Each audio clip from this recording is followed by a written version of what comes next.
శ్రీకాళహస్తిలో చోటు చేసుకున్న హత్య కేసును తిరుపతి జిల్లా పోలీసులు ఛేదించారు. ఈ కేసులో తమిళనాడు పుత్తూరుకు చెందిన 4 నిందితులను అరెస్టు చేసినట్లు ఎస్పీ సుబ్బరాయుడు వెల్లడించారు. నిందితుల నుంచి బైకు, 2 కత్తులు, 2 సెల్ ఫోన్లను స్వాధీనం చేసుకున్నామన్నారు.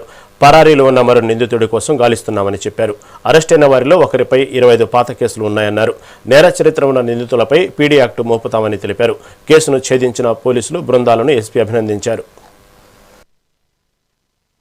ఇటీవల ఆగస్టు 2వ తారీఖున శ్రీకాళహస్తిలో జరిగిన ఒక హీనస్ క్రైమ్ మర్డర్ చేయడం జరిగింది. శివకుమార్ అలియాస్ శివ అనే వ్యక్తిని తమిళనాడు నుండి 5 మంది వ్యక్తులు తొప్పరి గణేష్ వారి సంబంధించిన ఫాలోయర్స్ వచ్చి కత్తులతో నరికి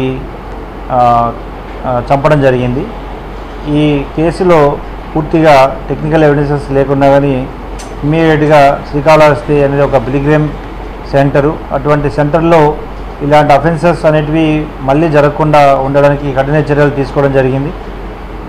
ఉన్న ఆధారాలని పూర్తిగా సేకరించి additional SP law and order ఆధ్వర్యంలో డిఎస్పీ శ్రీకాళహస్తి మరియు లోకల్ ఇన్స్పెక్టర్ శ్రీకాళహస్తి ఇన్స్పెక్టర్స్ అందరూ కలిసి గత 10 రోజులుగా పూర్తిగా ఈ క్రైమ్లో అన్ని ఆధారాలు సేకరించిన తర్వాత క్రైమ్ని డిటెక్ట్ చేయడం జరిగింది.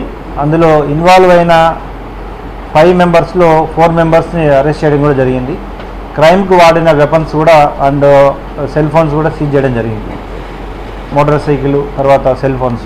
ముఖ్యంగా ఈ అఫెన్స్ని చేయడానికి ముఖ్య కారణం శివకుమార్కి ఇంతకుముందు గణేష్ అనే వ్యక్తికి పరిచయం ఉంది.